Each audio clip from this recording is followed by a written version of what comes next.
بیویاں اچھا برتاؤ کرنے کے باوجود بھی خاوند سے بدزبانی کرتی ہیں، ان کے بارے میں شریعت میں کیا حکم ہے، کیسے سمجھایا جائے کہ کچھ رہنمائی فرما دیں؟ یہ ہمیشہ سوال عورتوں کے اوپر کیوں آتا ہے؟ وہ تو خود پسا ہوا طبقہ ہے. یعنی ہمارے مسلمان معاشرے میں بھی مرد جو ہے بہت ظالم ہے.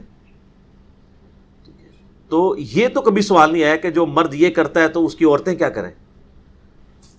تو عورت اگر بدزبانی کرتی ہے تو قرآن میں آیا کہ عورتوں کی کئی عادتیں تمہیں بری لگیں گی، لیکن تم یہ بھی دیکھو ان میں کئی ایسی اچھائی ہیں جو تم میں موجود نہیں ہوں گی. سورہ نساء کے اندر آتا ہے جی. تو اس کے ساتھ گزارا کرو. بخاری مسلم میں حدیث ہے کہ عورت جو ہے یہ ٹیڑھی پسلی سے پیدا ہوئی ہے، اس کو سیدھا کرنے کی کوشش نہ کرو ورنہ توڑ بیٹھو گے. اور اس کو توڑنا ہے، اس کو طلاق دینا ہے. اس کائنات میں سب سے آئیڈیل بیویاں کس کی ہو سکتی تھی؟ آپ صلی اللہ علیہ وسلم. تو ان کے بارے میں جو کچھ قرآن میں آیا ہے، مسئلہ جنید جمشید والا میرا 105 دیکھ لیں، جس میں نے صرف قرآن کی آیات کا ترجمہ پڑھا ہے. ٹھیک ہے، رونگٹے کھڑے ہو جاتے ہیں. بالکل. پارہ نمبر 21 کا آخری صفحہ پڑھ لیں سورۃ الاحزاب کے اندر. یہاں تک نوبت آئی ہے کہ اللہ تعالیٰ نے فرمایا اے نبی اپنی بیویوں سے کہو کہ اگر تم دنیا کا مال چاہتی ہو تو تمہیں میں مال دے کے رخصت کر دیتا ہوں، طلاق دے دیتا ہوں. اور اگر تم اللہ اور اس کا رسول اور آخرت کا گھر چاہتی ہو تو اسی قسم پرسی میں، اسی غربت کی حالت میں میرے نبی کے ساتھ گزارا کرو. بخاری مسلم کے الفاظ ہیں، آپ علیہ السلام نے یہ آیات آ کے حضرت عائشہ پہ پیش کی. انہوں نے رونا شروع کر دیا. انہوں نے کہا میں اللہ اس کا رسول اور آخرت کا گھر چاہتی ہوں. حالانکہ نبی علیہ السلام فرمایا اپنے باپ سے مشورہ کر لو، دیکھ لو جس طرح بہتر سمجھتی ہو، میں تمہیں چھوڑ دیتا ہوں. آپ صلی اللہ علیہ وآلہ وسلم کو بھی دنیاوی اعتبار سے اپنی بیویوں سے تکلیف اٹھانی پڑی، تو باقی تو پھر کس کھاتے میں؟ کوئی نہیں. تو یہ آزمائش ہے سر. بیویوں اور اولاد کے اندر فتنہ کہا گیا نا قرآن میں آیا. جی. پنجابی والا نہیں، عربی والا فتنہ، آزمائش. اگر یہ نہ ہوتی نا، وہ مجھے اشفاق صاحب کی بات یاد آئی ہے. اشفاق احمد صاحب کہتے تھے کہ بچہ جو ہے نا یہ عورت کی راہ کھوٹی کر دیتا ہے. تو اولاد کے پیچھے ذلیل ہو جاتی ہے عورت. جی. میرے بچے چھوٹے، میرے کے بچے نہ بنے. اور عورت جو ہے یہ مرد کی راہ کھوٹی کر دیتی ہے. عورتوں کے پیچھے کیا کچھ نہیں مردوں کو کرنا پڑتا ہے حلال و حرام کے حوالے سے. تو یہ ساری آزمائشیں ہیں، انہی کے ساتھ وقت گزارنا ہے. اور اس کے لیے میں آپ کو ایک نسخہ بتا دیتا ہوں. لاہور کا راستہ بھی بتا رہا ہوں تو آپ کو کرایہ بھی دے دیتا ہوں. جزاک اللہ. وہ یہ ہے کہ جب آپ کو بیوی سے کوئی تکلیف پہنچے تو بڑا آسان سا حل ہے، صبر کر لیں. ایک چپ تے 100 سکھ. جب آپ آخرت اورینٹڈ ہوں گے نا، صبر کرنا بھی آسان ہو جائے گا. یقین کریں جتنی گالیاں مجھے کھانی پڑتی ہیں علماء سے، تو میں تو کب سے چھوڑ چھاڑ کے سارا بیٹھ گیا ہوتا. صحیح. میں نے یہ تیہ کر لیا کہ یار اگر پیغمبروں کو جادوگر کہا گیا ہے، ان کو دجال کہا گیا، نعوذ باللہ، حضرت عیسیٰ علیہ السلام کو، نبی علیہ السلام کو جادوگر، دیوانہ، شاعر کہا گیا ہے، تو سر ہماری کیا اوقات ہے؟ صحیح بات ہے. میرے خیال ہے ہم اپنی کو اوقات سمجھ رہے ہوتے ہیں، اس لیے ہم صبر نہیں کر رہے ہوتے. وقت کے پیغمبر کو اگر اتنی گالیاں کھانی پڑے تو پیغمبر کو بھی چاہیے تھا، وہ اللہ کہتا ہے اللہ میرے کو کام نہیں ہوتا. جی. نہیں کہا نا. آپ کو تو وہ تکلیفیں نہیں کاٹنی پڑ رہی. اسی طریقے سے بیوی سے، بچوں سے بھی تکلیف پہنچے، صبر کریں. اور میں بتاؤں صبر سے کئی معاملات حل ہو جاتے ہیں. وہ ایک گورے کا وہ رول بھی ہے نا کہ 80-20 رول اسے کہتے ہیں. وہ کہتا ہے 20% تو تکلیف آتی ہیں ڈیسٹنی، تقدیر کی وجہ سے، لیکن 80% ہم خود اضافہ کرتے ہیں اس میں. یہ بڑے پوائنٹ کی بات کی ہے اس نے. قدرت صرف 20% تکلیفیں ڈالتی ہے، باقی 80% ہم اس میں بگاڑ کی وجہ سے ڈالتے ہیں. مثال کے طور پر میں آپ کو اوریجنل واقعہ بتاتا ہوں. ہمارے اسلام آباد میں ایک دوست ہیں، وہ مجھے بتانے لگے کہ ان کے ادھر اسلام آباد میں I-10 سیکٹر کے اندر ایک بندے نے نئی گاڑی نکلوائی. تو اس کا چھوٹا بچہ تھا 7-8 سال کا. وہ آیا تو اس کے ہاتھ میں کوئی پرانی چابی تھی، اس نے اس کے اوپر یوں لکیر مار دی. اب نئی گاڑی کے اوپر لکیر، اگر ویسے دیکھا جائے تو کیا فرق پڑ گیا یار؟ جی. اگر اسی گاڑی میں ایکسیڈنٹ ہو اور اس کا بچہ مر جائے اور اس کو اس کے اگینسٹ آفر کی جائے کہ بچہ چاہیے نئی گاڑی، تو کیا کہے گا وہ بچہ؟ اسی بچے نے زندہ حالت میں اگر اس کے اوپر یوں مار دی، ایک لائن ہی پڑی ہے نا، وہ ٹھیک بھی ہو جائے گی، وہ پوری بھی تباہ ہو جائے، بچے کا ایکویلنٹ تو نہیں. اس کو اتنا غصہ آیا، اس نے اس بچے کو دھکا دیا، وہ بلندی سے نیچے گرا، اس کا شولڈر نیچے جا کے لگا، وہ اتنا ڈیمیج ہوا کہ اس میں پھر پیپ پڑ گئی، حتیٰ کہ اس کا یہ بازو کاٹنا پڑ گیا. تو یہ جو تکلیف تھی اس کا 20% تو اللہ کی طرف سے آیا تھا نا, جی 80% تو اس نے خود کیا. اچھا اب وہ پوری زندگی اپنے بچے کو, گاڑی تو پھر بھی آ سکتی ہے, جی تو وہ بچہ جو ہے اپنے باپ سے ابھی تک گلہ کرتا ہے بالکل صحیح, کہ بابا یہ میرا بازو جو ہے وہ تو مجھے نہیں ملے گا, آپ کو تو گاڑی مل جائے گی. صحیح, وہ پوری زندگی اپنے آپ کو معاف نہیں کر سکے گا. اسی طریقے سے بعض اوقات لوگ آفس سے لیٹ ہو رہے ہوتے ہیں تو جناب اوور سپیڈنگ کرنا شروع کر دیتے ہیں. بندہ نیچے آ سکتا ہے, بندہ نیچے آ جائے, مر جائے, یا اتنا بڑا نقصان اٹھانا پڑ جائے, تو بعد میں آپ کہیں گے یار اس سے تو بہتر تھا میں اگر لیٹ ہوا تھا تو میں دفتر سے چھٹی کر لیتا, یہ عذاب جو میں نے ڈال لیا اپنے اوپر یہ بہت بڑا ہے. جی ٹھیک ہے, ایک دفتر سے لیٹ ہونے کی وجہ سے اتنی آپ نے تکلیف کاٹی, وہ 20% آپ پہ آئی تھی, 80% آپ نے خود ڈال لی اپنے اوپر.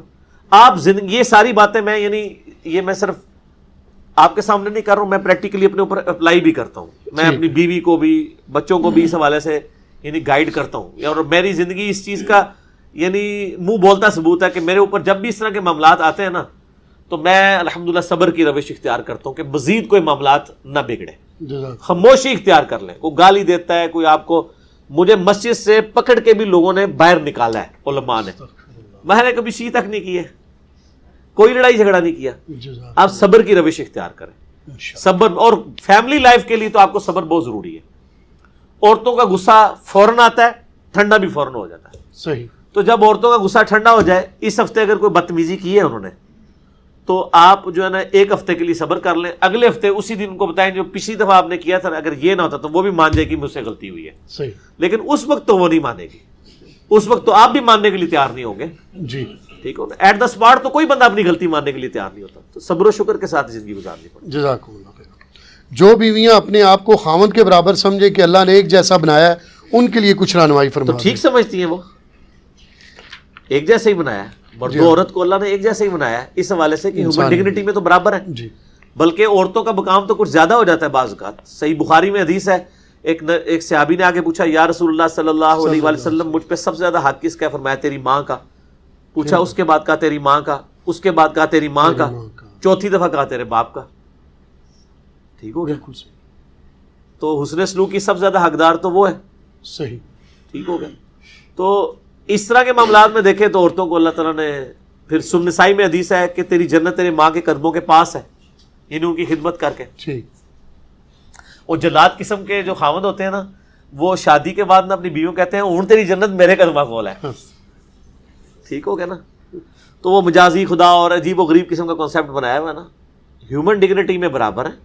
باقی قرآن یہ کہتا ہے الرجال قوامون علی النساء, مرد عورتوں پر حاکم ہے, اس حوالے سے کہ ان کے اوپر خرچہ کرتے ہیں. وہ مینیجریل پوائنٹ آف ویو سے دیکھا گیا. صحیح, ظاہر مینجمنٹ میں تو 72 سیٹر گاڑی ہے تو ڈرائیور تو ایک ہی ہوگا نا. 72 بندے تو یہ نہیں کہہ سکتے کہ جی میں باری باری چلانا ہے, ایک نہیں چلانا ہے نا, جی جس کو چلانا آتا ہے, بالکل, باقی اس کے پیچھے رہیں گے.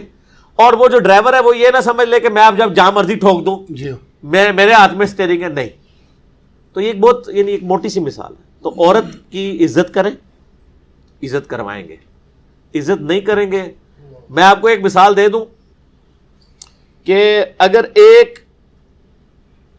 مرد خراب ہو جائے نا اس کو تو ٹھیک کیا جا سکتا ہے, صحیح, ایک عورت خراب ہو جائے اس کو سارے مرد مل کے بھی ٹھیک نہیں کر سکتے. بالکل صحیح, اس لیے عورتوں کے ساتھ پیار محبت کا رویہ رکھے. صحیح بخاری میں حدیث ہے, نبی علیہ السلام نے فرمایا میں اپنے بعد سب سے بڑی آزمائش تم پر تمہاری عورتیں بیویاں چھوڑ کے جا رہا ہوں. بخاری مسلم میں حدیث ہے, نبی علیہ السلام ایک دفعہ سفر میں تھے تو عورتوں کا قافلہ الگ سے آپ مینج کرتے تھے. تو وہ جو عورتوں کے اونٹ ہانک رہا تھا نا بندہ, اس کو نبی علیہ السلام بار بار کہتے تھے آہستہ آہستہ ہانکو, شیشیاں پڑی ہوئی ہیں اس پہ. اللہ اکبر. یعنی عورت کو اللہ نے صنف نازک بنایا نا, تو نبی علیہ السلام یعنی یہ چیز کا بھی ریگارڈ کرتے تھے. صحیح. تو اب مجھے بتائیں جو اپنی بیویوں کو مارتے ہیں, ان کے اوپر تشدد کرتے ہیں, یہ اللہ کو کیا منہ دکھائیں گے؟ صحیح. اور اس کی وجہ سے بڑے یعنی میرے تک تو بڑے معاملات اس طرح کے پہنچتے ہیں, میں تو سوچ بھی نہیں سکتا کہ یعنی کبھی کوئی شخص اس طریقے سے بھی ظلم کر سکتا ہے. آپ کو اگر اللہ نے حاکم بنایا تو آپ اپنا حوصلہ بھی ویسا رکھیں. ٹھیک ہوگا جی.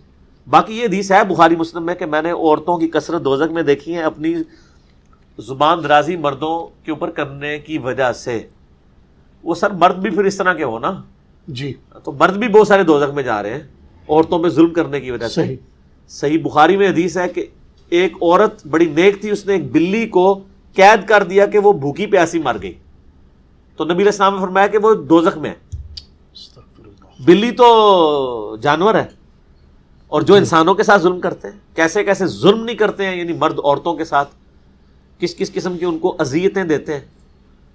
اور خصوصاً ایسی عورتیں بیچاری جن کے یعنی پیچھے ماں باپ فوت ہو گئے ہوتے ہیں, بھائیوں کے یعنی وہ اس کے اوپر ہوتی ہیں, وہ پیچھے بھی نہیں جا سکتی, ادھر بھی ان کے اوپر پورا یعنی باہر کا غصہ اکٹھا کر کے نا وہ آ کے اپنی بیویوں پہ نکالتے ہیں. تو نبی علیہ السلام نے ویسے ہی تو نہیں فرمایا کہ تم میں سب سے بہتر وہ ہے جو اپنے بیوی بچوں کے لیے بہتر ہے. سر میری اپنی زندگی کا تجربہ ہے کہ جتنے خوش اخلاق میں نے باہر دیکھے ہیں نا, وہ اتنے ہی بد اخلاق ہیں اپنے گھر کے اندر, اللہ ماشاء اللہ. اور یعنی میں آپ کو پرسنل بتاتا ہوں, میں جتنا باہر ہوں نا بد اخلاق, اتنا ہی گھر میں ہوں. ٹھیک ہے, یعنی میں یعنی طبیعت میری تھوڑی سی اس حوالے سے ہے, یعنی وہ ظاہر ہے کہ یہ اسٹرکٹ طبیعت نہ ہو تو پھر مینیجبل فارم میں چیزیں نہیں چل, یعنی کالج کے پرنسپل اگر سخت نہیں ہوگا تو وہ کالج تو نہیں چلا سکتا, وہ اس نے اڈاپٹ کرنی پڑتی ہیں اس کو چیزیں بعض اوقات معاملات. اور اس وجہ سے بعض اوقات کوئی ایسا ہوتا ہے, لیکن ایسا ہی یہ نہیں ہے کہ مطلب گھر جا کے تو مار کٹائی والا معاملہ ہے. اللہ کا شکر ہے نہ آج تک مارا ہے نہ مار کھائی ہے بیوی سے, ریکارڈ ہے ماشاءاللہ 14-15 سال کا. اور باقی یہ جو ہم کبھی اپنی مثال دے دیتے ہیں, یا میں اس کا یہ قطعاً مقصد نہیں ہوتا کوئی تکبر, میں بڑا حیران ہوتا ہوں کہ عمران خان صاحب جب کہتے ہیں نا میں کرکٹ کو سمجھتا ہوں, مجھے پتا ٹیم کیسے بنانی ہے, تو ان کو کوئی نہیں کہتا یہ بڑا متکبر ہے. وہ کہتے ہیں یار ٹھیک کہہ رہے ہیں, اس کی فیلڈ ہے. تو سر میں نے بھی اپنی زندگی کے 25-30 سال بخاری مسلم پہ لگائے ہیں نا الحمدللہ. تو جب میں یہ دعویٰ کرتا ہوں کہ میں یہ وثوق سے کہہ رہا ہوں کہ اس طرح کی کوئی حدیث بخاری میں نہیں ہے, مسلم میں نہیں ہے, یہ فلان جگہ ہے, تو مجھے کہتے ہیں تکبر کر رہا ہے. میں اپنی فیلڈ, حالانکہ میرے دماغ میں تکبر ہوتا بھی نہیں ہے, میں اپنی وہ فیلڈ کی ایکسپرٹیز کا اظہار کر رہا ہوتا ہوں. اور میں حیران ہوتا ہوں کہ کرکٹر پہ کوئی نہیں بولتا, سیاستدان پہ کوئی نہیں بولتا, اگر کوئی مذہبی یعنی پیشوا اس حوالے سے کہ لوگوں کو دین سکھا رہا, وہ ایسی بات کہتے ہیں بڑا آکڑے ہوا ہے. آکڑا وہ بندہ ہے میرے بھائی کہ جب آپ کوئی ایسا شخص ہو جو عبادت بھی کروا رہا ہو اور آپ سے نذرانے بھی بٹور رہا ہو, اس کو آپ یہ باتیں کریں. جو آپ کو اپنی جیب سے کھلا رہا ہو, جتنے یہاں مہمان آتے ہیں ہر اتوار, آپ دیکھ لیں ہمارا ہزاروں کا خرچہ ہوتا ہے, تو سارا اپنی جیب سے اللہ کی مدد سے کر رہے ہیں, تو ہمیں تو حق پہنچتا ہے. لیکن ہم پھر بھی کسی کو ڈانٹتے نہیں ہیں, میں ویسے بتا رہا ہوں, یہ نہ کوئی آئی نا. تو یعنی میری یعنی طبیعت پرسنلی میں یعنی میری طبیعت میں بہت زیادہ مزہ ہے, اور مزہ والا شخص ہی پھکیاں دے سکتا ہے, اینٹی وینم دے سکتا ہے, الزامی جواب دے سکتا ہے, ورنہ ہم سکا سڑا بندہ یہ کام نہیں کر سکتا. جی جی, جو ان کے بارے میں وضاحت تھوڑا سا کرتے ہیں کہ جو ذہنی پریشانی تھے, ہاتھ تو نہیں اٹھاتے عورتوں پر, لیکن ایک دو فیملیز کے بارے میں ایسا دیکھنا ملتا ہے کہ وہ اتنی ٹینشن دیتے ہیں کہ وہ گھر کی بیوی جو ہے وہ اتنی ڈپریشن کی شکار, وہ بھی حرام ہے نا جی, 2 ہفتے تک نیند ہی نہیں آتی. نہیں وہ بھی حرام ہے جی. اس میں تو قرآن میں یہ آیا ہے کہ جب میاں بیوی کا اس طریقے سے اختلاف ہو, ایک حکم مرد کی طرف سے ایک عورت کی طرف سے آئے, اور وہ آپس میں یعنی جس کو یعنی عورت والی سائڈ کے لوگ بھی حکم مانے اپنا کہ اس کا فیصلہ قبول کریں گے, اور مرد والے بھی, پھر وہ آپس میں یعنی ٹرمز اینڈ کنڈیشن طے کریں. اور اگر آپ کو یہ اندازہ ہو جائے کہ یہ بیانڈ ریپیئر ہے, تو فوراً سے پہلے خلا کی طرف چلے جانا چاہیے, اگر یہ ساری چیزیں اسٹیبلش ہو جائے. یہ جو لوگ زبردستی نکاح چلاتے رہتے ہیں نا, ایک بچہ ہوا, 2 ہوئے, 3, 4, پھر 10 سال کے بعد پھر بھی لادگی ہو ہی جاتی ہے, تو اس وقت بڑا کام بگڑ چکا ہوتا ہے. صحیح, ٹھیک ہو گیا. اس لیے اس طلاق کو حلال رکھا گیا ہے, ناپسند ضرور ہے لیکن حلال ہے, کہ بسا اوقات جینوئنلی طلاق لینی پڑ جاتی ہے. ٹھیک. اسی طریقے سے بعض اوقات شادی کے بعد یعنی مرد جو ہیں وہ یعنی یہ ابھی جو بے اولادی والے معاملات چل رہے ہیں, اس میں اکثر اوقات یعنی مردوں کے ساتھ بھی اس طرح کا معاملہ نکل آتا ہے, صرف عورتوں کے ساتھ نہیں, بانجھ پن, مردوں میں بھی بانجھ پن ہوتا ہے. تو وہ تو بہت کم ہوتا ہے کہ ان کی بیویاں طلاق لے لیں, لیکن ادھر مرد جو ہے وہ دوسری تیسری کے لیے ایڑی اٹھا کے دیکھ رہا ہوتا ہے. ٹھیک ہو گیا. تو یہ بھی تو دیکھنا چاہیے. اور میں کہتا ہوں اکثر ایک عورت جس کا مرد بیمار ہو جائے, پوری زندگی اس کی خدمت کرتی رہتی ہے, بالکل, اور اس کے اگینسٹ اگر عورت بیمار ہو جائے تو مرد تو جناب دوسری تیسری شادی چھپا کے کر بیٹھتا ہے. تو پھر دیکھ لیں آپ فرق کتنا ہے. دوسری طرف یہ مجازی خدا بنے ہوئے جعلی قسم کے, اور حالت یہ ہے. تو پھر سر خدا آپ کو بڑا شوق ہے بننے کا مجازی, تو پھر خدا والا حوصلہ بھی رکھے نا. خدا تو عطا ہی عطا ہے, لیتا کسی سے نہیں, دیتا ہی دیتا ہے. تجھی خدمت ہی کراتے رہتے ہو, چھڑے ہی خدا بنے ہوئے ہو, مجازی خدا. ٹھیک ہو گیا جی.